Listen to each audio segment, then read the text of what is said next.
ఎన్నికల ముందు టీడీపీకి గట్టి షాకే తగిలింది. ఆ పార్టీకి కీలక నేత ఒకరు గుడ్ బై చెప్పారు.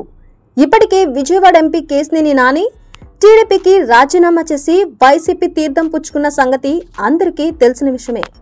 ఆయన వచ్చే ఎన్నికల్లో విజయవాడ ఎంపీగా వైసీపీ తరపున పోటీ చేయడానికి రెడీ అవుతున్నారు. ఇక గుంటూరు ఎంపీ గల్లా జయదేవ్ సైతం టీడీపీకి దూరమయ్యారు. ఆయన వచ్చే ఎన్నికల్లో పోటీకి దూరంగా ఉండాలని భావిస్తున్నారు. అయితే గల్లాను ఎలాగైనా పార్టీలోకి తీసుకురావాలని వైసీపీ నేతలు ప్రయత్నాలు చేస్తున్నారు. దీనిలో భాగంగానే వైసీపీ కీలక నేత చెవిరెడ్డి భాస్కర్ రెడ్డితో గల్లా జయదేవ్ భేటీ అయ్యారు. అయితే ఆయన వైసీపీలోకి వస్తారా లేదా అన్నది వేచి చూడాలి. ఇదిలా ఉంటే టీడీపీ కీలక నేత ఆ పార్టీకి రాజీనామా చేశారు. ఆయన మరెవరో కాదు, రాయపాటి సాంబశివరావు. ఉమ్మడి ఆంధ్రప్రదేశ్లో రాయపాటి సాంబశివరావు తన మార్క్ రాజకీయం చేశారు. ముఖ్యంగా వైఎస్ఆర్ హయాంలో ఆయన వెలుగు వెలిగారు.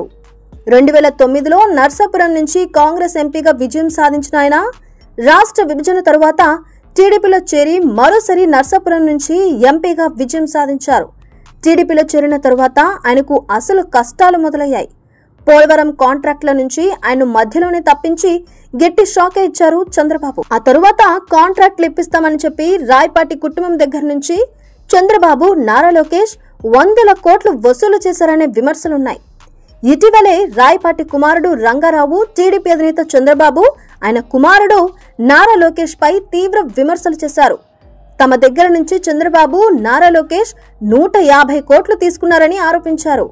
వచ్చే ఎన్నికల్లో నారా లోకేష్ మంగళగిరిలో ఎలా గెలుస్తాడో చూస్తానంటూ రాయపాటి కుమారుడు సవాల్ చేశారు.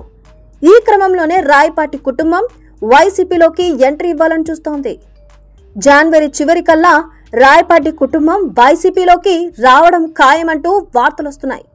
వయసు రీత్యా రాయపాటి సాంబశివరావుకు టికెట్ దక్కకపోయినప్పటికీ ఆయన కుమారుడుకు మాత్రం గుంటూరు జిల్లాలో ఏదో ఒక నియోజకవర్గం నుంచి సీటు దక్కే అవకాశాలు కనిపిస్తున్నాయి. సుదీర్ఘ రాజకీయ చరిత్ర కలిగిన రాయపాటి టీడీపీని వీడడం ఆ పార్టీకి గట్టి ఎదురుదప్పే.